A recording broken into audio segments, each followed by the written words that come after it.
Alright, so this is the question that gets tossed around whenever a new season comes out. Stonewall, what champions do you think are going to excel in the next season? In varying words, of course. First of all, before I answer this, I gotta go through a few very important disclaimers. Number 1, clearing time is no real indicator of viability. Just because a champion cleared well doesn't mean they are suddenly godlike. Just because a champion cleared poorly doesn't mean they won't become contested picks. Ganking, teamfighting, and everything aside from clearing was not tested because it's basically just the same as it has always been. The only thing that would change with jungle changes is the jungle phase and the transitioning beyond that. Indirect changes matter the most towards balance and pick bias. If the new items are really strong and desired on a certain champion, then they will be picked even if their clearing isn't perfect. I also want to use this change to further explain meta health and what the ranking system was before. People thought it was a tier list, but it wasn't. It was a way to measure meta health and the staying power a champion has when things shift. I guarantee you that, in some way, the meta will shift. It could have similar junglers, but the wealth of changes coming in will guide the meta to a certain direction. For the first month or two, we will have a very wild meta where everyone will be doing everything, but slowly the more successful champions will start cropping up,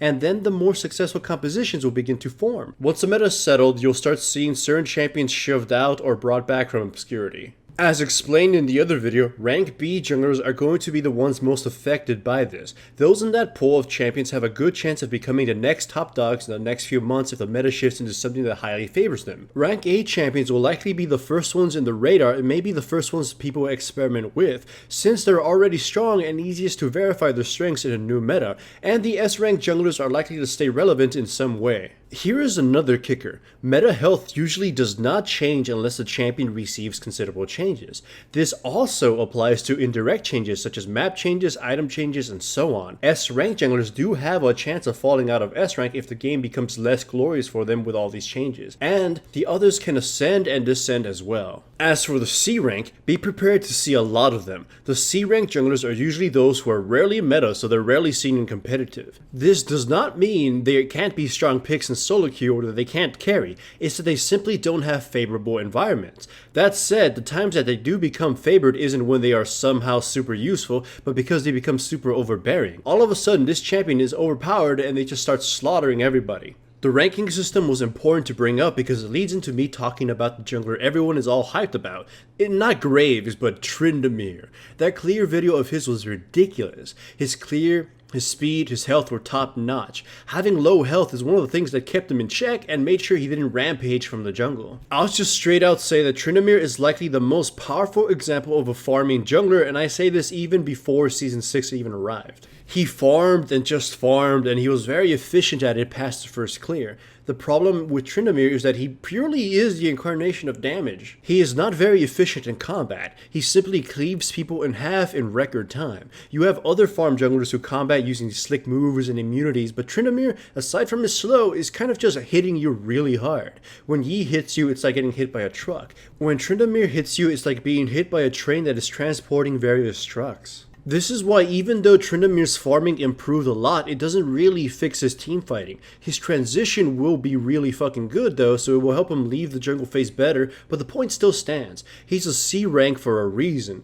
Still, as I explained, he could very well become overbearing in solo queue, as there's very little you can do to stop him from farming, and he's gonna farm all day and then obliterate your team. If Riot nerfs several key masteries because they're obscene on a lot of champions, then Tryndamere could likely just revert back to what he used to be. So my prediction on Tryndamere is this: he will be awesome in solo queue because you can get away with farming non-stop, and his farming was improved tremendously. He could even be played in more serious environments for a while, but he will likely face a nerf either directly or indirectly, or the meta will happen to not support him once it shifts into place. Before I head into the pool of other junglers, I have to talk about the only two losers I saw for jungle clearing. There were other champions that also technically failed, but they're special cases because I forced full clears on everyone rather than level 3 clears. The two junglers I noticed were having a worse clear than before were Rammus and Malphite. I can easily attribute Malphite's worst clear for the masteries more than anything else. He loses out on some of the masteries that would have helped him clear a bit better. That said, he doesn't have an extreme problem, it just feels like it became worse than before. Still, he's a champion that fits a certain type of team composition and dealing with a certain type of champion. If those become relevant, then lane and jungle Malphite can become a thing again. As far as Rammus goes, if this is any indicator of a needed rework or skill overhaul, then I don't know what is.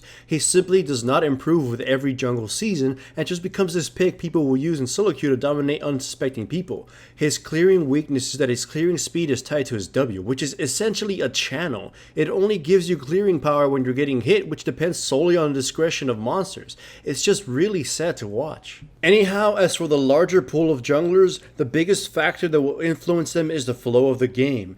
I feel Riot is intending to make the game faster by making the jungle weaker and giving people less gold dumps. Think about it. I jungled with potions in the videos, but I'd likely get the refill of a potion when I get leashes. That saves gold, a lot of gold. We no longer have to spend gold on wards either aside from pink ones. The Herald is now in the game, which also is a huge pushing buff to whoever kills it. Marksmen are also getting reworked in ways that make them more powerful beyond items, although their items also became more attractive and cheaper. Mages are also getting shafted in items as they're going to cost more. This coincidentally could make the meta faster as it causes mages to seek times where their base values of their abilities can make them excel. This also means that other players may not be as afraid to fight mages around mid-game since they won't have yet reached the instant murder powers they're known for. This is purely speculation of course, but I do feel it's going to become a fast meta. This means that the compositions most likely to succeed are early aggro compositions, push compositions, and utility compositions. Champions that excel at early domination are likely the first ones we'll see crop up. The meta could start off fast and then slow down once people figure shit out. That said, I am certain you're already starting to think about some early game junglers and lane champions that could potentially see a resurgence. Straight out, Nidalee has a good chance of becoming an attractive pick again. She's an early game aggressor and helps control the map when there's going to be less wards going around. She's also a safe champion and can keep out of range against enemies, which will likely be vital in the early metas as everyone can just blow each other up. She's mobile enough to cover the Herald and the Dragon, and she'll be very valuable for pushing compositions. Admittedly, she's already A rank in the meta health, which is high to begin with. Still, if and only if the meta does become fast, she's my number one jungle prediction. If the meta doesn't go towards poke or early aggression, then I wouldn't consider her a top contender. Since we're talking about early aggression, we can't ignore Lee Sin. He's one of the gods of early snowballing and kicking faces in. He'll make an appearance if the meta gets faster and he'll become a big threat. There really isn't much to say about him, right? Because everybody should know what Lee Sin is capable of now. Assassins are also favored in early aggression metas, so you might see some jungle assassins pop up. Any jungler with assassin qualities or even just pseudo-assassin ones like Jarvan will be favored once again, although Jarvan technically is already there anyhow. I'm banking on Kha'Zix at least seeing some resurgence if he's able to deal with a new marksman. If he becomes a champion that could easily snuff some of them out, then he'll make a return. As far as Pantheon goes, I'm unsure about him since he's definitely about the early game, but his momentum problems are still prevalent and may cause him some trouble.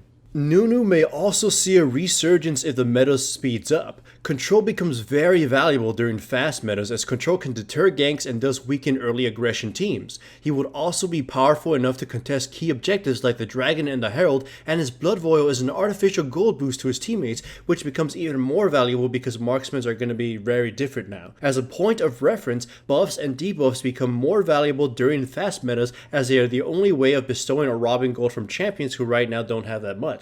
If the meta becomes about early pushes and skirmishes, then Dr. Mundo might rise again. He's one of the few junglers that can participate in pokes while actually having poke that can chunk people. He farms incredibly fast, albeit he almost dies doing it, and has a very low item requirement, and he just builds health and multiplies the value of his gold. He also transitions very well past the jungle phase, although of course packing little utility in teamfights. He's also very strong at taking objectives and could be a very strong champion to fight the Herald with either as a tank or the DPS. Still though, grievous wounds becoming more prevalent now could just utterly shut this prediction down. We'll see what Riot decides to do with that type of itemization.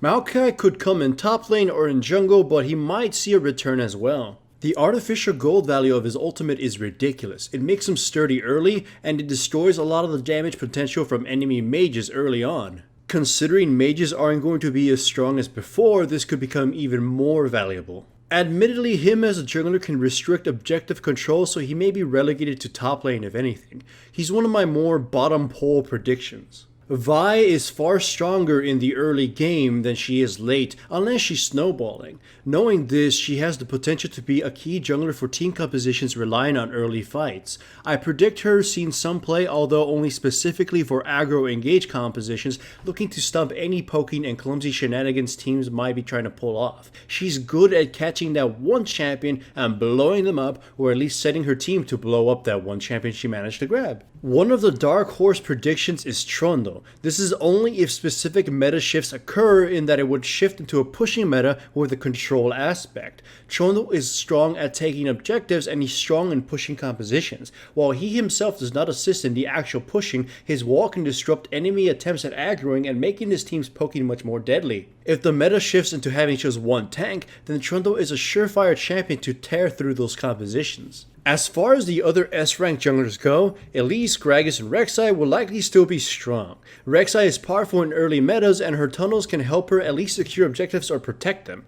Elise is just a toolbox champion and has a relative safety to deal with early aggression, and also the means to enact it herself. Gragas can poke, although generally weak, but his mobility, innate tankiness, and his range initiation will make him valuable in an early meta where versatility is valuable. Those are my predictions. Admittedly, they're not that many because I submit that what's going to matter the most is how the marksmen turn out. They're usually the driving force a team rallies behind. If Kog'Maw becomes hyper-violent, then protect compositions become a thing. If Sivir is out of control, then they'll rally behind your push. If Caitlyn becomes the queen bitch, then siege comps will rise again. I think because of the extremes of their reworks, the meta will depend a lot on them, even if it's not the sole deciding factor. For the basic summary of the video, I feel a faster meta is on the horizon, so faster type of compositions and champions will be fighting for supremacy. We could have an early aggro meta, a push meta, or a control meta. Even so, I feel whoever ends up being the best marksman will sway how the meta flows in the end.